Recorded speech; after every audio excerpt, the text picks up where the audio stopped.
இந்த வாரம் மலையாளத்தில் வெளியாகியிருக்கும் மஞ்சுமல் பாய்ஸ் திரைப்படம் மொழிகளை கடந்து அனைத்து தரப்பு ரசிகர்களிடமும் நல்ல வரவேற்பை பெற்று வருகிறது.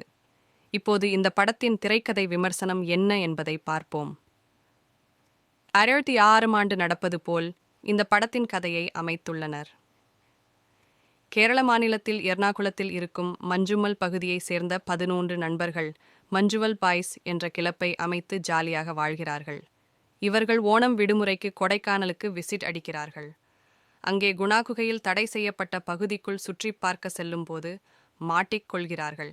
எதிர்பாராத விதமாய் அங்கு இருக்கும் சாத்தானின் சமையலறை என கூறப்படும் பல அடி ஆழமுள்ள பயங்கரமான குழிக்குள் ஒருவர் விழுந்து விடுகிறார். அவரை மீட்க நண்பர்கள் நடத்தும் போராட்டமே மஞ்சுமல் பாய்ஸ் படத்தின் திரைக்கதை.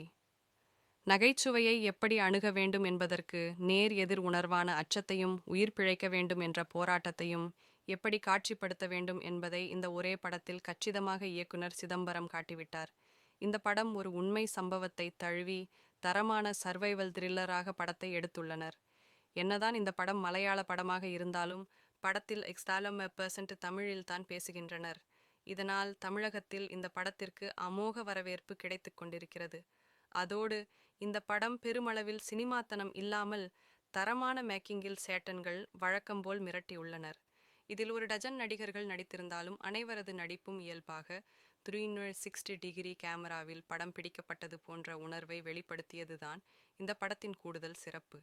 அதேபோல் டெக்னிக்கலிலும் பரபரப்பான திரைக்கதை அம்சத்திலும் படக்குழுவினர் சிறப்பாக செயல்பட்டுள்ளனர்.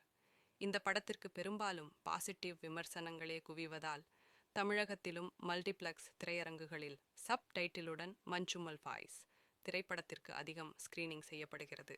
அதோடு இந்த படத்தில் கமலின் குணா திரைப்படத்தில் இடம்பெற்ற கண்மணி அன்போடு காதலன் என்ற பாடலை பயன்படுத்தி இருப்பதால் தமிழ் ரசிகர்களிடம் அதிக பாராட்டுகளை பெற்று வருகிறது.